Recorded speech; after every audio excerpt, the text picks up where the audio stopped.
বর্তমানে যারা মসজিদে ইমামতি করে, এদের না আছে কোনো বেতন, না আছে কোনো ছুটি, না কোনো আছে তাদের ফ্যামিলি নিয়ে দেখা সাক্ষাৎ করা, না আছে তাদের ভবিষ্যৎ, কিছুই নেই। তাদের সর্বোচ্চ বেতন,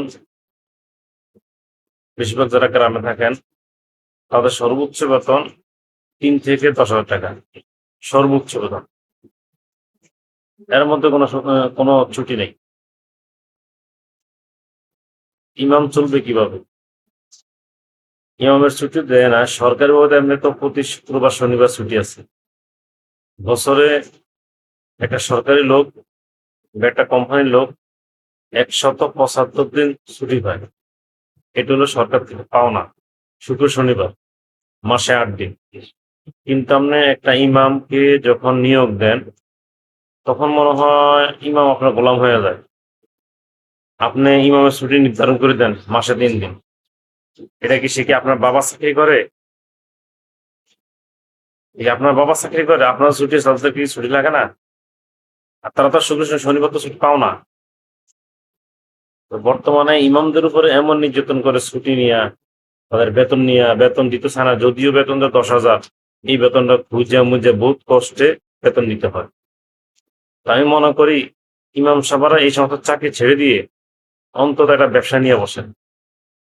তো 10,000 টাকা 20,000-এর ভিতরে এই যে বর্তমানে আম বেচে, ডিম বেচে, এই সমস্ত ব্যবসা নিয়ে বসেন, দেখবেন ইনশাল্লাহ আল্লাহ তাআলা আপনাকে সফল অবশ্যই দিবেন, সফলতা আপনি অবশ্যই অর্জন করতে পারবেন। এই সমস্ত কুলাঙ্গার মসজিদের এই লোকদের আপনার কথা না শুনে একটা ব্যবসার মধ্যে ঢুকে যান, অনেক ভালো হবে, অনেক ভালো হবে। আর এই সমস্ত মসজিদের চাকরি না করাই ভালো। ইমামদের কোনো ভবিষ্যৎ নেই, আর ইমামদের ভবিষ্যৎ নিয়ে কেউ ভাবেও না। কমিটিদের যতক্ষণ পর্যন্ত মন খুশি রাখতে পারবে, ততক্ষণ পর্যন্ত ইমাম সাহেবের চাকরি আছে। যখন কমিটিদের মন বেজার হয়ে যাবে হক কথা বলার কারণে, তখন আর ইমামের চাকরি নেই। ইমাম মর্জেন এদের কোনো ভবিষ্যৎ নেই, এদের ভবিষ্যৎ একেবারে অন্ধকার। 24 ঘন্টা ডিউটি করে, বেতন দেয় 10,000। চিন্তা করছেন?